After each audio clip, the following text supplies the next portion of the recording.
আজকে আমার খুব নবাবী সেমাই খেতে ইচ্ছে করলো, তাই যেই চিন্তা সেই কাজ। চলে আসলাম রান্নাঘরে নবাবী সেমাই রান্না করার জন্য। আমি একটা কড়াইতে বেশি করে ঘি নিয়ে লাচ্ছি সেমাই দিয়ে দিলাম, দিয়ে সেটাকে ভাজতে থাকলাম। অবশ্য ভাজার সময় আমি এখানে 2 টেবিল চামচ গুঁড়ো দুধ আর স্বাদ মতো চিনি দিয়ে নিয়েছিলাম।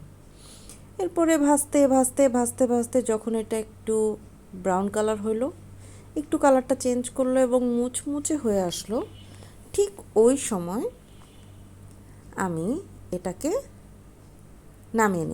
নামিয়ে একটি পাত্রে নিয়ে নিলাম সবগুলো সেমাই নিয়ে। তারপরে আমি যেই পাত্রে সেট করব সেখানে অর্ধেক সেমাই সেখানে দিয়ে অল্প করে দিয়ে আলতো হাতে আমি এটাকে সেট করে নেব। এখন এই যে দেখতে পাচ্ছেন কি সুন্দর করে সেট করছি, আলতো হাতে আস্তে আস্তে আমি এটাকে সেট করে তারপরে একটা সাইডে ঠান্ডা হওয়ার জন্য এবং ভালো মতো সেট হয়ে যাওয়ার জন্য রেখে দিব। তারপরে ওই পাতিলটাতেই আমি 2 কাপ পরিমাণ আগে থেকে জাল করে ঘন করে রাখা দুধ দিয়ে দিব। সেখানে আমি তারপরে 2 টেবিল চামচ কর্নফ্লাওয়ার দিব। এরপরে 2 টেবিল চামচ গুঁড়ো দুধ আমি পানিতে একটু গুলিয়ে দিয়ে দিব।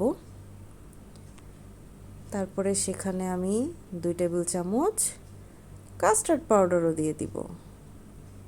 এই যে দিয়ে দিচ্ছি 2 টেবিল চামচ কাস্টার্ড পাউডার।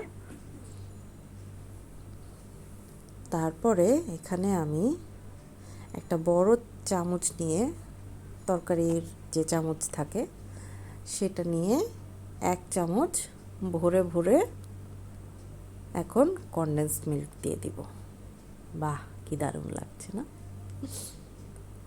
তারপরে এটাকে একটু মিক্সড করে নিব। আমি কিন্তু এখনও চুলাটা জ্বালিয়ে দেইনি, চুলাটা জ্বালাবো পরে। তারপরে আমি এখানে ডানোর যে ক্রিম থাকে সেই ক্রিমের 3 টেবিল চামচ ডানো ক্রিম এখানে দিয়ে দিচ্ছি।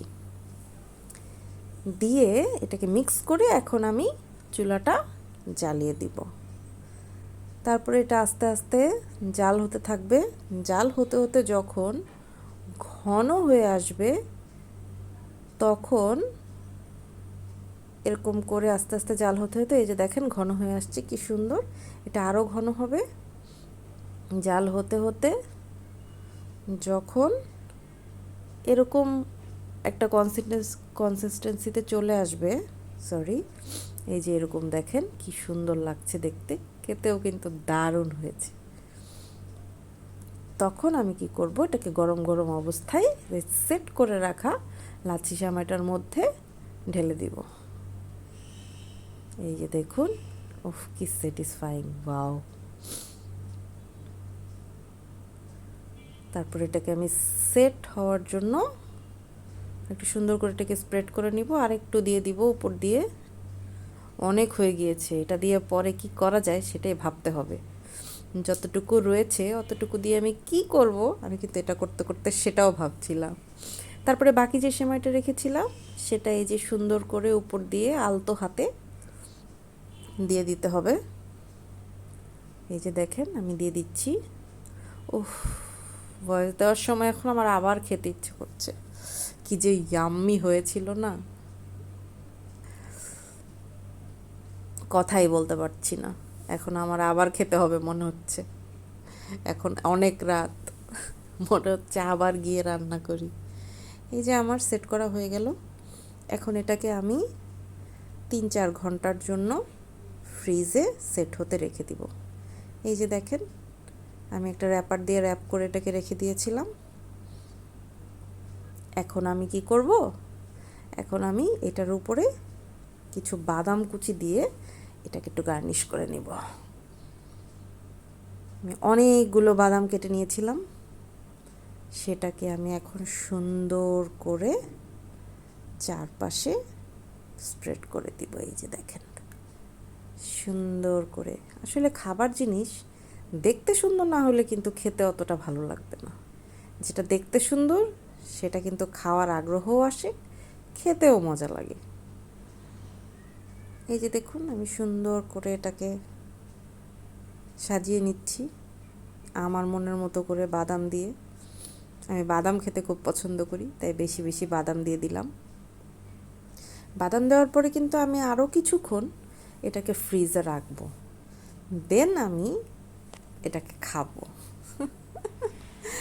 এই যে দেখুন কি সুন্দর লাগছে। এই যে আবার কিছুক্ষণ ফ্রিজে রাখার পরে ঘন্টাখানেক, এখন আমি এটাকে কেটে নিব। এখন হলো খাওয়ার পালা। ইয়াম্মি ইয়াম্মি সেমাই, ইয়াম্মি ইয়াম্মি। এই যে এখন আমি বাটিতে নিয়ে নিব নবাবী সেমাই। ইয়াম্মি ইয়াম্মি নবাবী সেমাই এখন আমরা এনজয় করব।